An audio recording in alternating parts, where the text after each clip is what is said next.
populations. And what I mean by that, because you only need that one dose. For people, for example, our homeless population, which is very difficult to get back for that second shot, the J&J vaccine will certainly work well there. We've got a lot to cover today, so let me pause quickly and bring up first Dr. David Pearce. Now let me bring up Director Williams, and then followed by Dr. Pearce, and then Chief Pinion. Thank you, Mayor.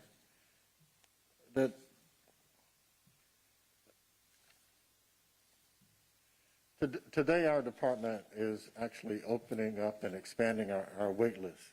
Our wait list is used to schedule the department's allocation of appointments at the FEMA sites, as well as our other vaccination sites. We will continue to use the state's criteria for 1A and 1B. The department's wait list was previously open to those 65 years and older and those 60 years and older with chronic conditions. The wait list expansion ensures more people in our community who are eligible for the vaccine have access. I'm encouraging everybody to use our online vaccine portal at houstonemergency.org to set up an appointment for the Johnson & Johnson vaccine or to sign up to the Moderna wait list. Registration is also available by phone to people aged 60 and older through the Area Agency on Aging at 832-393-4301. People with disabilities can call the Aging and Disability Resource Center at 832-393-5500. Anyone else needing registration assistance can contact the COVID-19 call center at 832-393-4220. Many people will ask, why do we still maintain a call center? And the reason is really simple, and that is because everybody is not technology competent and actually needs assistance. And so therefore, we continue to have people call into our Area Agency on Aging and other call centers for that assistance. We want to ensure that not only people and vulnerable communities have access, but anyone who is have technology challenges. On a call with a number of my colleagues across the country this weekend, that was one of the things that we talked a lot about, and that is, for an efficiency standpoint, we're certainly going to go online, use technology to the extent that it's feasible and possible, but we have to ensure that we provide access for everyone. Thank you, Mayor. The one thing I want to talk about today is that our wastewater over the weekend has been paralleling what we've been seeing with positivity rate. Positivity rate has been dropping, as the Mayor pointed out, and that's good. We've also been seeing less and less virus in the wastewater, which is good news. The problem that we're seeing, though, however, is that we are seeing an increasing amount of variant within the wastewater virus. We talked about this a little bit before, and it's predominantly the UK variant that we're seeing. Now, remember, this is wastewater, so when you test an individual and you detect a variant, you can sequence it, you know where that it came from that individual. With the wastewater, it is, of course, all mixed from many, many, many people. So it's a little bit hard to know exactly what that means in terms of numbers of folks that may have the UK variant, but we are seeing that the UK variant is increasing. So what does that mean for us as a community? What that means for us as a community is that we're in a little bit of a race, because we've seen what the UK variant has done in other communities. It is more easily spread. There is some discussion that it may make people sicker. It doesn't seem to be devastatingly, but nevertheless, some people may require hospitalization at a greater rate with UK variant, but it spreads more easily. So we've got three things going on at once that we need to pay attention to. One is vaccines in the community, and people need to go ahead and get vaccinated as soon as they can. And obviously, there's lots and lots of effort to get vaccine moved into people's arms as quickly as possible. Right now, our rate limiting step is the supply of vaccine, and so we're working with that. In the meantime, we can continue to do those things like wear masks, social distance. They are highly, highly effective. They work very well.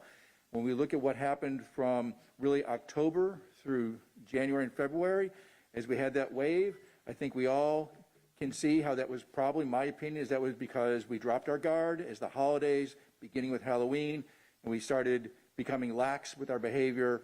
And then after the holidays, after New Year's, people started focusing on what they were supposed to be doing all along, and the numbers have now come down. the mask wearing, the social distancing remains our single most effective intervention, because there just isn't enough vaccine yet.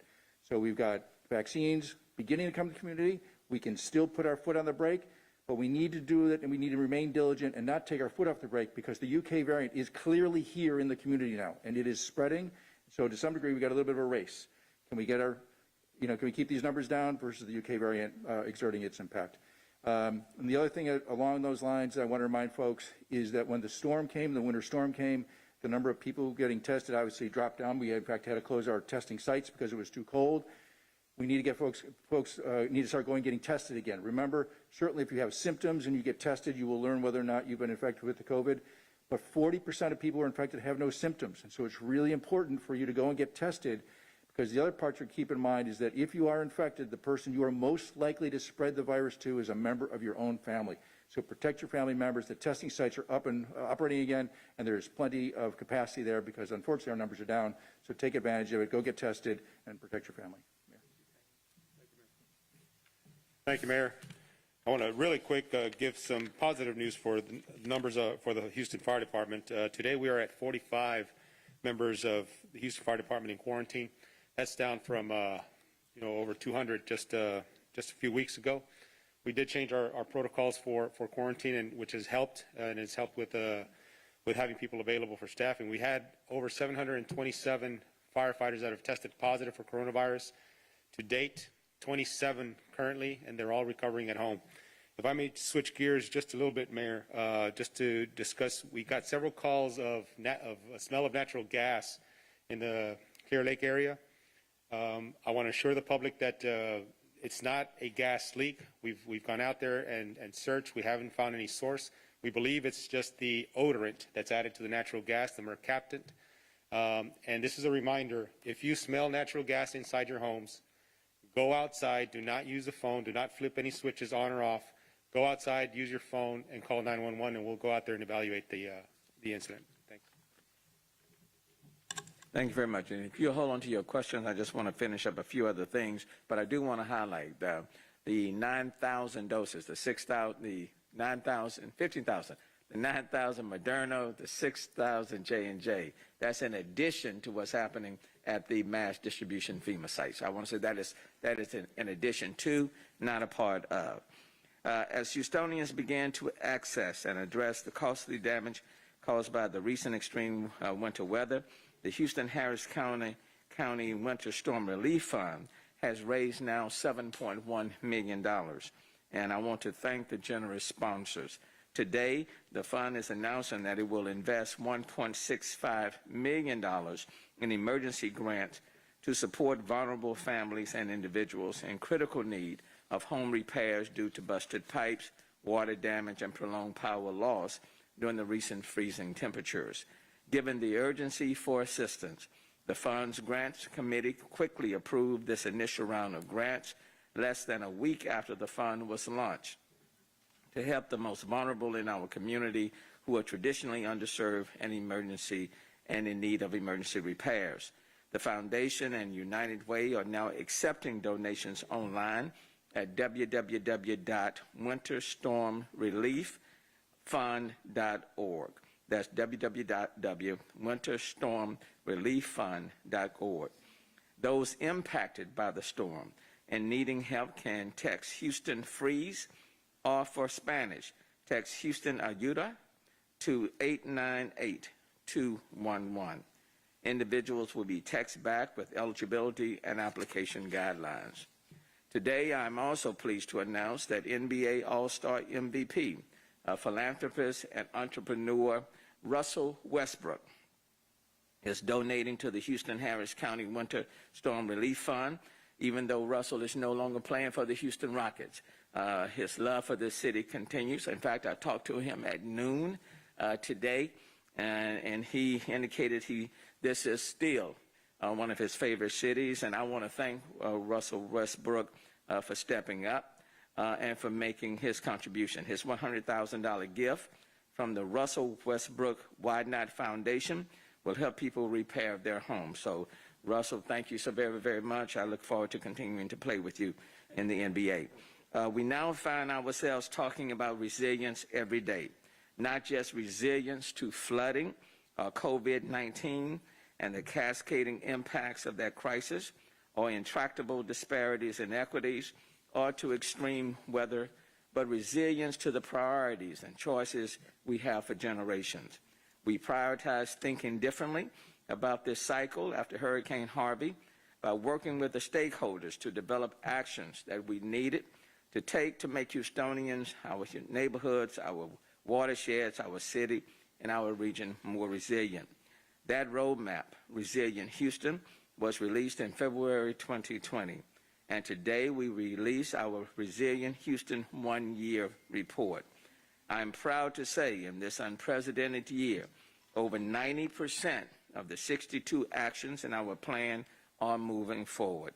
We have Department Resilient officers in every department, working with my Chief Resilient Officer, Marissa Aho. And in partnership with Rice University's Kinder Institute for Urban Research, we are tracking the 18 Resilient Houston targets and additional targets from Houston's Climate Action Plan on a website that also launched today. Resilient Houston is focused on health, climate, equity, the built environment, and the economy. And it calls for additional preparedness training, weatherization, support for small businesses, integration of mental and behavioral health with preparedness, response and recovery programs, addressing food insecurity, modernizing building codes, embedding resilience into all of our recovery efforts, and so much more.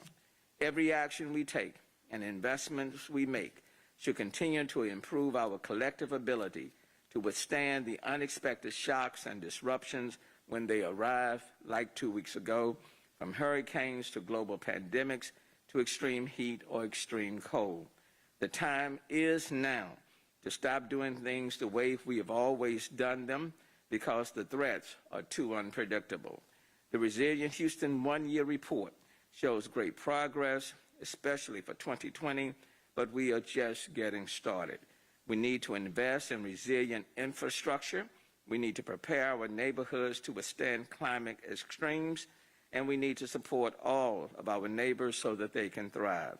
I want to thank Shell for originally funding this work and continuing to support it, and I want to thank other partners who have supported the implementation of these goals and actions.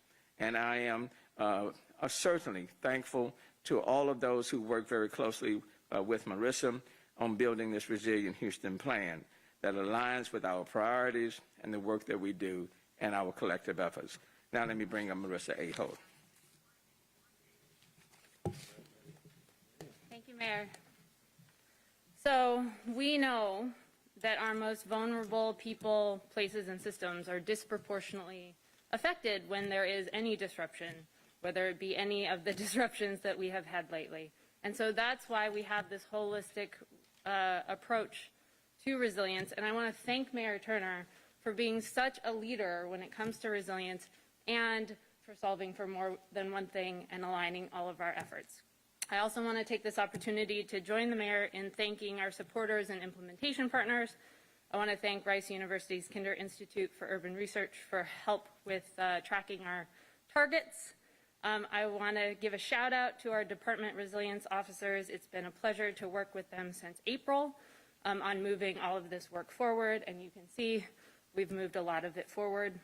You know, the importance of building internal capacity within the departments to implement the strategy has been a critical component to seeing transformational change in our communities.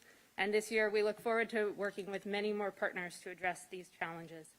The one-year report is available at houstonTX.gov/mayor/resilience-1-year-report.pdf. Thank you.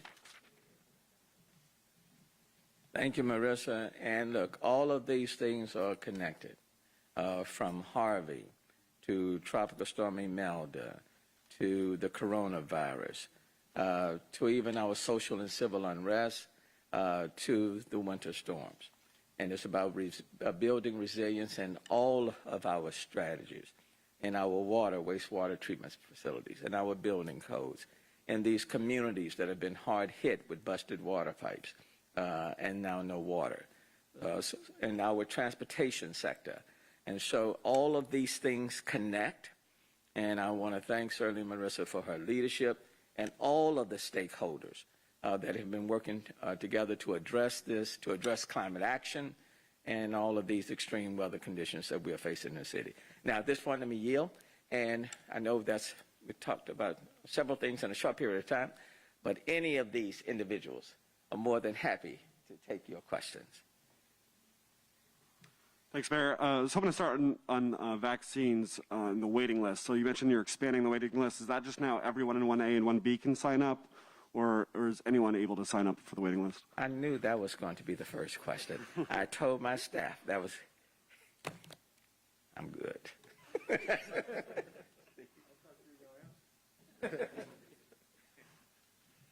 Like the mayor said, he told his staff, yes, we're looking at 1A and 1B. To really put this in perspective, when we were doing our 2 large sites and our 4 health centers, we were able to use our call back list, our waiting list. And with the demand of NRG being 3,000 a day, that significant increase resulted in our needing to actually expand our reach. And so we're going to be very consistent with the state, and everybody that's eligible for 1A and 1B will be eligible. Is that to say, Director, that you guys have worked through those, I think it was 70,000 names that you had, prior to NRG? Have those people, now been processed? Actually, of the 70,000, we have actually touched over 50-something thousand. I think we've seen a little under 30,000, and we're still trying to schedule around maybe 27,000 or so. One thing that we're finding out is that people sign up for multiple wait lists, and that impacts, the response that we're getting. Also, I mentioned earlier the call center, and it's really important that we have that as an option. It is not our most efficient option. It's heavily staff intensive, but I'm comfortable with it because I know that there are a number of people that are not comfortable with using technology, and we need to make sure that our seniors, and this was our priority population, have an avenue to access our sites. And then, Mayor, I think you were mentioning that new shipment of J&J shots will help increase capacity at the non-NRG city sites. Is that right, Mayor or Director? Yes, the interesting thing is that the J&J is actually being sent to the FEMA sites initially. Hopefully by next week, other providers within the community will have access to J&J, but the FEMA sites are actually going to get the shipments first. And I just learned that earlier today on a state call. The overall expectation would be that we expand the number of providers that are available within the community so that our capacity will increase overall. When you say FEMA sites, is that NRG or is that some of the other city? NRG is the FEMA site. Okay. There are only 2 others in the state, and that would be in Dallas and Tarrant County. And I'm just going to pivot to relief quickly, Mayor, if that's all right. You mentioned those first grants going out for the Winter Storm Relief Fund. Is there more info at this point of how people can apply for that money? Or where did those people who are receiving those grants, where were they found or how are they reached? Yeah, those are individuals, for example, who have called in to the Greater Houston Community Foundation, the United Way. And then at the same time, this initial grant, it is a consortium. It's Habitat. Excuse me. There are several different groups that have come together that will be out there repairing people's homes. And the cost of that initiative is right at $1.6 million. And do you plan to open it up to applications, or is it just going to go through these organizations to try to find the people who need help? It's pretty much there's a grant committee within the United Way and the Greater Houston Community Foundation, but people are applying for the need. So if people, for example, find themselves with homes need repairs, the pipes have burst, and they're in need, they should contact. Again, I had it before me. I normally carry it with me in my pocket. They can text Houston Freeze to 898-211. So text Houston Freeze to 898-211. So if they're in need, homes or water's been turned off, pipes burst, don't have insurance or not enough coverage, don't have the financial means, if they're text this number, then that would put them on their list. And then they're working with other nonprofits or other organizations. Together We Build happens to be one, Habitat for Humanities. There are different groups, other nonprofits that are actually going out there and repairing people's homes. And then United Way and the Greater Houston Foundation, Community Foundation, are providing grants to assist people in making those repairs. That's what's happening here.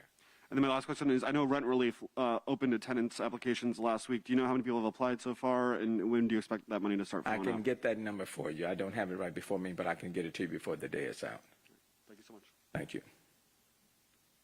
Okay, I have all the pool questions. So the first one would be, when were teachers added to the health department wait list, and would you explain what that means? Well, teachers weren't added to the health department's wait list. Basically, we're looking at 1A and 1B. 1A and 1B actually includes all occupations. So if we do an outreach to a school district, for instance, we will ask them for the number of individuals, say within their organization that meets 1B criteria. Actually, I was looking at an email earlier today from one of the districts, and they specifically responded that X number of people meet the 1B criteria. Is it in the drop-down menu when you go to select? I think the better way of saying that, for example, of course, if you're 65 or older, you fall in the 1B category. If you're 18 and older and you have a chronic health condition, diabetes, obesity, things of that nature, whether you're a teacher, police officer, any sort of worker, you're eligible to receive the vaccine. So I think that's, if I'm stating that correct. So if you're a teacher, for example, and you have diabetes, and you are 30 years of age, you are eligible for this vaccine, or any of the vaccines. If you are 45, obese, or asthmatic, any of those conditions, you are eligible for the vaccine. But in terms of just teachers per se, regardless of your status, you're eligible. That's not in that category yet. Okay. Is the city satisfied with the demographics and equity of the vaccine efforts right now? I don't think you're ever going to be satisfied until really it's proportional to the impact. I think we've made some significant progress. I think Houston has done much better in addressing having an equitable distribution than most other places. But I don't think you're ever satisfied until you reach that point of perfection. And we are not there yet, but we're certainly trending and moving in the right direction. Many tenants at apartment complexes continue to report damages that have not been taken care of by property management. How is the city working with property owners of apartment complexes to make sure winter damages are taken care of in a timely manner? And we had that conversation with my executive team this morning. There are a number of apartment complexes within the city of Houston where the pipes need to be repaired or fixed, and tenants are without water. I know the habitability team within Public Works has been dispatched and working in conjunction with the Department of Neighborhoods to really push these apartment owners and managers to take every step to repair the pipes and get the water flowing at their apartment complexes. One of the things that I asked my team, is there any fault on the city's part? Is our system providing water to whomever? Single-family home, apartment complex, and the answer is yes. So the problem is not on the city's end. The problem is with the apartment complexes. And I've also reached out to my legal department to do whatever we can to get these apartment owners and managers to fix their complexes.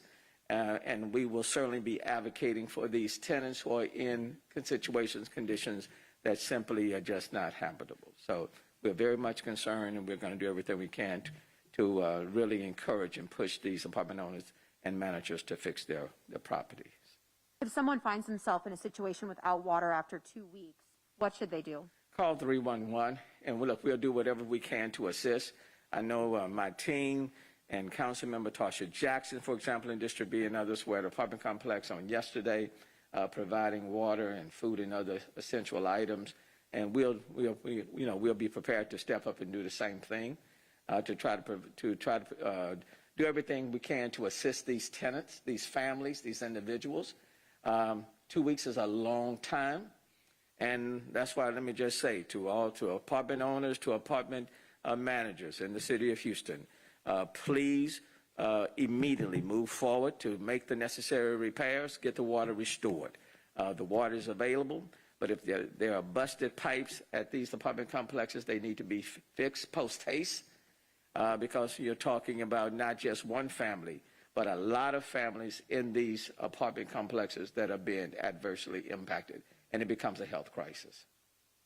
2 more questions from Fox on that topic, and that is there a way to hold landlords accountable for fixing these water issues?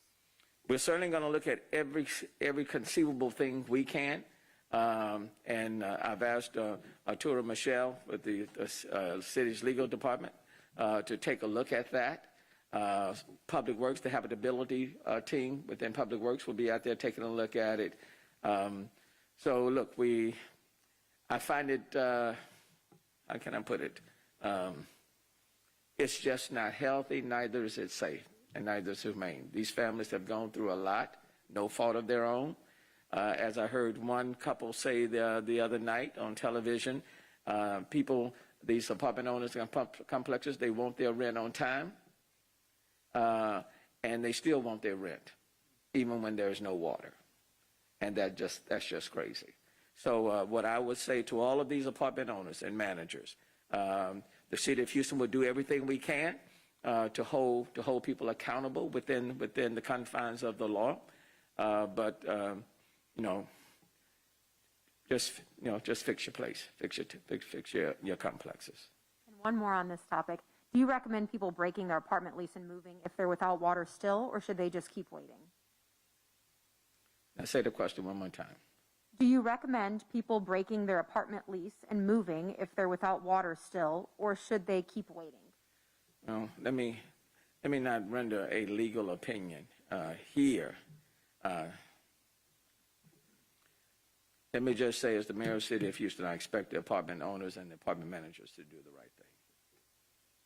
The state is going to send thousands of doses of the Johnson & Johnson vaccine to the Houston FEMA site tomorrow. When and how will those be administered, since the NRG site is already doing 6,000 doses a day of the Pfizer vaccine?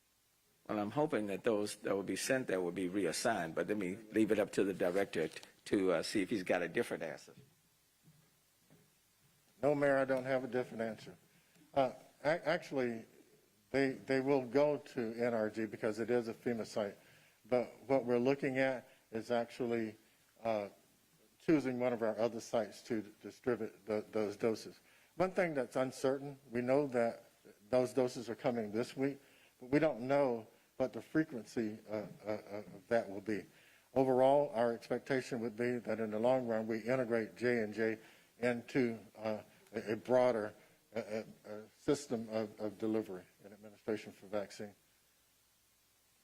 Will people be pulled off the wait list again? And what we're going to do with J&J, because it is a new vaccine, is we're looking at establishing a voluntary wait list so that people will are fully informed of what they're getting, just because of discussions around that. Thank you. And this specifically asked for the mayor and Dr. Peirce to answer the question. Governor Abbott has indicated he's considering rolling back some COVID restrictions like mask mandates. Do you support rolling back COVID safety restrictions at this time, or are you concerned they could lead to a COVID rebound? I said I was going to be nice this week, so Dr. Peirce, why don't you? Yeah, so let me be clear. I would say this is absolutely not the time to do that. It's too early. So if you consider how many people have been infected, which probably in the 15 to 20%, we're waiting on some prevalence studies, probably 15 to 20, we've got a tiny amount of vaccine, which means there's still a huge portion of the population which is still susceptible to becoming infected. And I just told you a couple minutes ago that we now know that there is a fair amount of UK variant in the community. So no, this would not be a good time to do that. I hope that the governor will consider differently. Even if you listen to the CDC and Dr. Fauci and others, there is considerable talk that we may be looking at another wave come in April. So if we want another wave, then you should do those things. But nobody wants another wave. So I would recommend that the governor not reconsider that position. And one other thing, just so people know, to Director Williams' point about, the sensitivities about the Johnson & Johnson vaccine, I may also be clear, in my opinion, the best vaccine you can get is the one that you can get.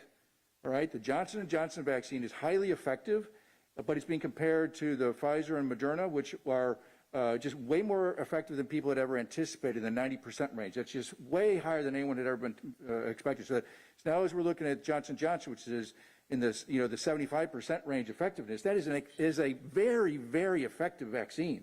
So let's not get our standards messed up because Pfizer and Moderna just happen to be so powerful.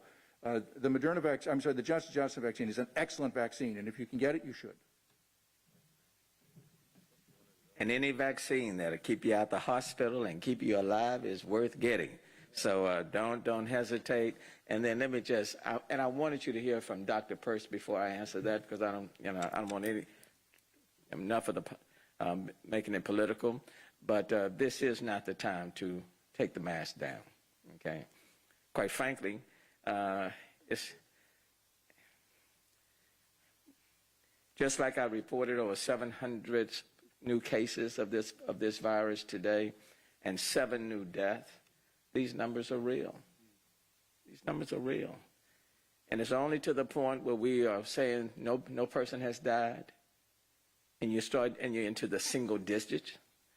But I remember in the last week in April of 2020 when we reduced the standards. And I remember in May, June, July, and August when the numbers went up. I remember in the late fall when the state reduced the standards, and then the numbers went up again. Okay? So this is not the time to be saying people don't have to wear masks, that we want to lower the standards. It's one thing to ease up on some of the standards in a methodical, deliberate fashion. I got that.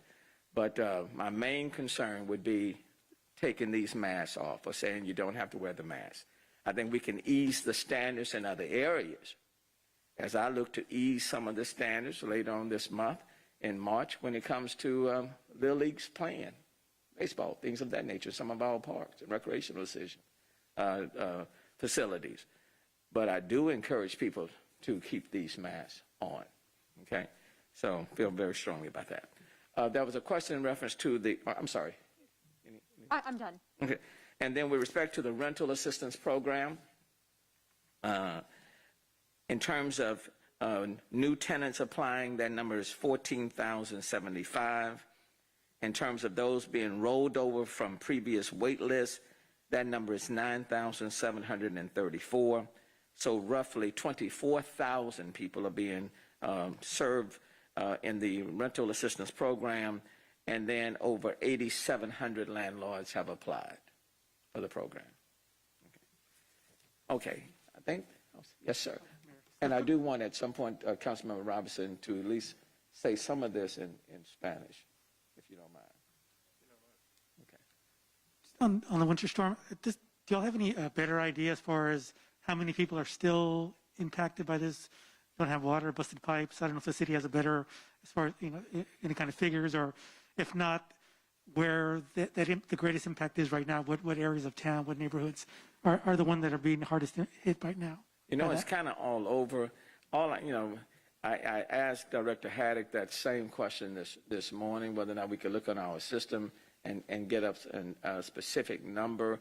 We're still trying to do that. We know that the need is in the thousands across our city and across our region.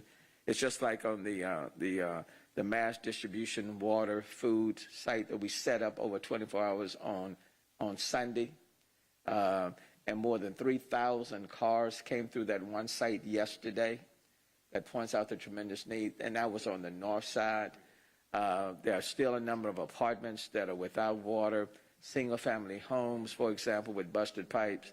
All I can tell you in a general sense, it's in the thousands right now.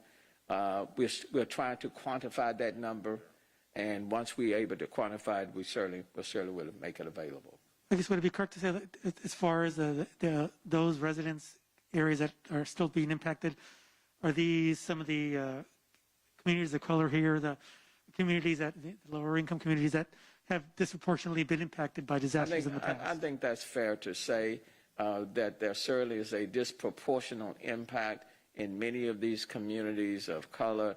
And that's what we've seen in all of these major events, so to speak. All over the city, though, there are pockets all across the city, whether you're talking about the north side, the south, east, or west, because we're getting calls from all throughout the city asking for help, asking for assistance. But I think what you will find in Marissa, even her reports on Resilient Houston, that's one of the reasons why we certainly wanted to put it out today, is that when you look at all of these events, there are certain communities that constantly are being disproportionately affected. People who don't have the means to go get a hotel room, people who are still looking for the means to hire a plumber, a licensed plumber, people that have high food insecurities because of all the other conditions that they are facing. And more so than not, these are communities of color. These are communities that are represented by a great deal of diversity, but they are all throughout the city of Houston. And the last question, many of these communities like Cashmere Gardens, Fifth Ward, this is just the latest disaster that they've had to deal with. And some of the residents, advocates I've talked to, they've talked about, they feel that these, that in the past they haven't gotten the help that they've needed to fully bounce back. And you layer in another disaster, it just sets them back even more. How do you sort of reassure these individuals? And a lot of the individuals have said that, they've applied for FEMA or other aid, they didn't get that, or they have difficulty in getting that aid. How do you reassure these individuals that they are going to get the help that they need, and the cycle of disaster and sort of an incomplete recovery, and then they get another disaster? How do you sort of reassure them that they're going to get that help they need and they don't keep going through this cycle of disaster? Marissa, you want to address that first, and then I'll come back? So that's exactly the challenge, and we've been looking at particular communities after Hurricane Harvey. We've been looking at how to embed resilience in with the mayor's complete communities plans in order to really show that when we're implementing the resilience actions, they're benefiting the complete communities and other locations that are disproportionately affected. And so our priority is on trying to reach folks equitably first in the resilience actions that we're investing in. And let me just say, a year ago, we set up the Health Equity Response Task Force. That is specifically geared to communities of color and communities that are already on the margins. Complete communities is something that we initiated 4 years ago. When I first came in, the focus is on communities that have been underserved and under-resourced. That's been the hallmark of this administration since I became mayor, and we have not strayed away from that. All of the distribution programs that we have put forth from the beginning of the coronavirus, well, even really going back to Harvey and before, has been focused on these communities that are underserved and under-resourced. Now, have we been able to address every need? No. Okay. Do we need to do a lot more? Absolutely. Is it important to build resilience in all of these communities so that every neighborhood is a neighborhood of promise? Yes.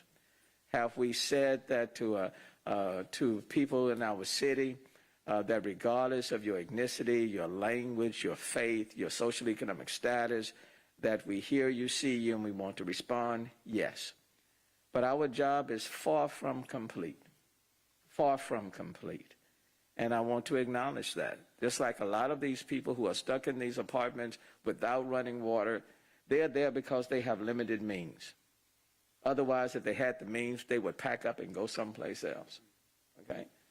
So they are there because because they don't have the means, they are there. And we're going to do everything we can to assist them. But I agree with you. There are a lot of people who are on the margins. And these storms only serve to push them down a little bit further. But we're going to do everything we can within our power to lift them up and to stabilize their situation and to put them in a much better place so that they can be more resilient the next time these shocks and stresses come their way. Councilman Robinson, if you would really, in Spanish, talk about the other vaccine that's coming, the J&J, and that is available, and to encourage people to get tested and get vaccinated. Hola, bienvenido. Esta tarde estamos hablando sobre la tercera inyección, la vacuna de Johnson & Johnson, y que estamos añadiendo unos 6,000 de vacunas ahora, y que esas van a añadir a nuestros totales. En este sentido, tenemos ya el vacuna de Pfizer, también la otra de Moderna, pero en este caso la tercera es Johnson & Johnson. Es única en la manera que solo necesita una vacuna para su implementación, para usar con la gente, con la población, y en este sentido estamos añadiendo 6,000 de vacunas para añadir a los 6 que tenemos ya con FEMA y que está establecida ya en Energy Park, y también las otras que tenemos 9,000 con la de Moderna. Ok, gracias, señor alcalde. Él habla bien, pero gracias por invitarme al podio. Y en este caso también los médicos, Dr. Pearce está diciendo que la tasa de infección está bajando poco a poco, nivelando ahora como en el 4.5% de la población, y está bien, es un avance bien, pero al mismo vez no es una noticia que puede seguirnos a bajar nuestras protecciones. Y en este sentido estamos aquí para decir que es importante que usas la vacuna que está disponible a ustedes. Y gracias, señor Peña, por estar aquí con tus fuerzas también. Sí, señor. Dicho, van a venir 6,000 vacunas de Johnson & Johnson. Sí, la nueva. Esas son independientes a las que se están impartiendo por parte del gobierno federal de FEMA, ¿correcto? Sí, exacto. ¿Cómo se va? 9,000 del Pfizer, que está en Energy, separada a lo que estamos añadiendo ahora con Johnson & Johnson. ¿Cómo se van a decidir en dónde se van a aplicar esas vacunas? Se decía que iban a llegar al centro de FEMA, pero dicen que son independientes a las de FEMA. Sí, exacto. Pienso que es importante que no estamos separándolos, usando las listas que tenemos para avanzar estas inyecciones que posiblemente usamos con poblaciones diferentes, y hay que ver la que es lo más eficaz. ¿Sí? Decía el alcalde que estas vacunas pudieran ser más efectivas, por ejemplo, en la población indigente, porque es solamente una dosis. Exactamente, porque la segunda vez algunas veces es difícil para encontrar la misma gente y aplicar la segunda vacuna, y en este sentido es mejor, y los niveles de efectos son muy parecidas, una diferencia de 75% con la nueva, en vez de algo un poco más, como 95% con la segunda vez de los otros dos tipos de vacunas. Okay. All right. Can we get past this? Sí se puede. I heard you say alcalde. That was me. Okay, I got that much. Okay. All right, thank you all so very, very much.